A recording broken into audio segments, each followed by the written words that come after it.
Hello dear friends, happy Eid, and today's topic is uric acid.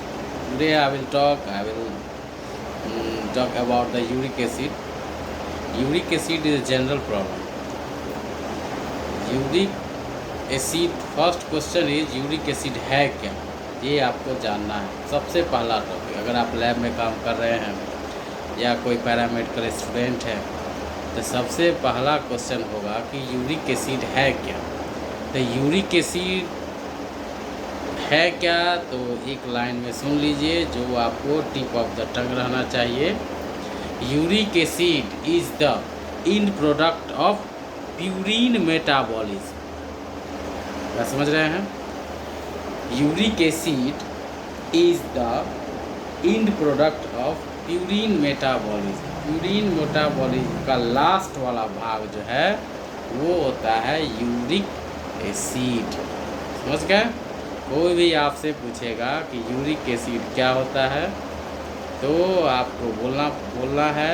रास्ते में भी पूछ दे, आप मेडिकल स्टूडेंट है, लैब में काम कर रहे हैं, टेक्नीशियन है, यूरिक एसिड क्या होता है, तो आप बोलिएगा uric acid is the end product of purine metabolism. Purine याद ध्यान रखिएगा।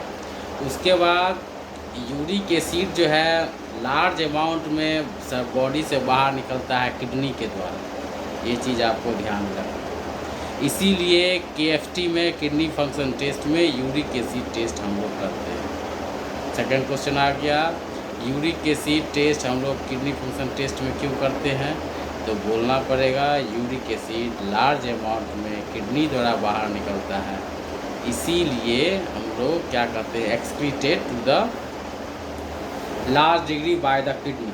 समझे? Uric acid is excreted to a large degree by the kidney. समझ गए? इसीलिए हम लोग किडनी फंक्शन टेस्ट में यूरिक एसिड टेस्ट करते हैं। अब आप आ जाइए लैब में, यूरिक एसिड टेस्ट करने के लिए हम लोग कौन सा मेथड यूज करते हैं? Third question. तो यूरिक एसिड टेस्ट करने के लिए जनरली हम लोग uricase and PAP method use करते हैं। एक बात ध्यान रखिएगा, uricase and PAP method. Uric acid test हम लोग कौन से मेथड्स करते हैं, तो यूरिकेज एंड पैप मेथड। हो गया क्लियर? उसके बाद आपसे पूछा जाएगा कि यूरिकेज एंड पैप मेथड, हाँ तो हम बोल रहे थे यूरिक एसिड के लिए जो मेथड यूज़ करते हैं वो मेथड है uricase and PAP method. Uricase and PAP method का उसके बाद नेक्स्ट क्वेश्चन होगा कि इसका प्रिंसिपल क्या है, कौन से प्रिंसिपल पर यह मेथड काम करता है। तो उस समय आपको याद रखना पड़ेगा कि यूरिक एसिड जो है वह H2O means water, hydrogen oxygen मिलकर जल बनता है, ये तो आप लोग जानते ही होंगे। तो यूरिक एसिड प्लस H2O ये दोनों मिलने के बाद एक रिएक्शन होता है, उसको बोलते हैं यूरिकेज, और उस रिएक्शन के बाद एलेंटोइन प्लस H2O2 बनता है। क्या समझ गए?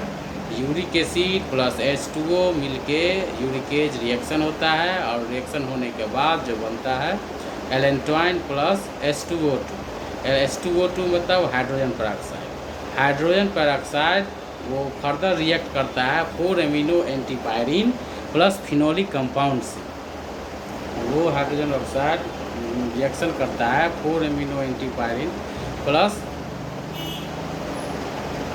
फिनोलिक कंपाउंड से, और तब वो red colour quinoneimine dye show करता है। इस रिएक्शन को पेरोक्सीडेज कहते हैं, और red colour quinoneimine dye plus H2O बनते हैं। अब रेड कलर यह डिपेंड करता है कि यूरिक एसिड का लेवल कितना present in the sample.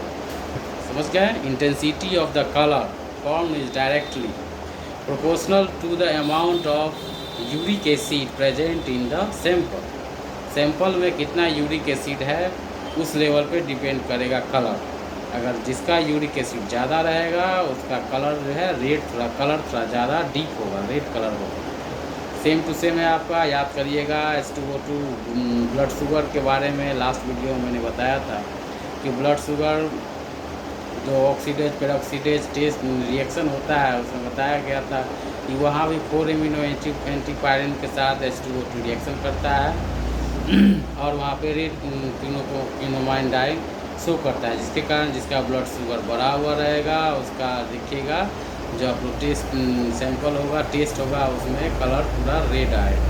Same process यहाँ यही भी है कि जिसका यूरिक एसिड बढ़ा हुआ होगा उसका केमिकल का जो केमिकल का जो कलर होगा वो ज़्यादा डीप आएगा। अब मान लीजिए यूरिक एसिड के लिए हमको सैंपल क्या चाहिए, सैंपल यूरिक एसिड हो सकता है सीरम और प्लाज्मा से हम लोग यूरिक एसिड टेस्ट कर सकते हैं। मतलब यूरिक एसिड टेस्ट करने के लिए सैंपल क्या चाहिए, सीरम या प्लाज्मा, दोनों भी ले सकते हैं और कर सकते हैं। उसके बाद अब यूरिक एसिड का नॉर्मल रेंज क्या होता है, तो मेल में इसका नॉर्मल रेंज होता है 3.4 to 7.0 mg/dl।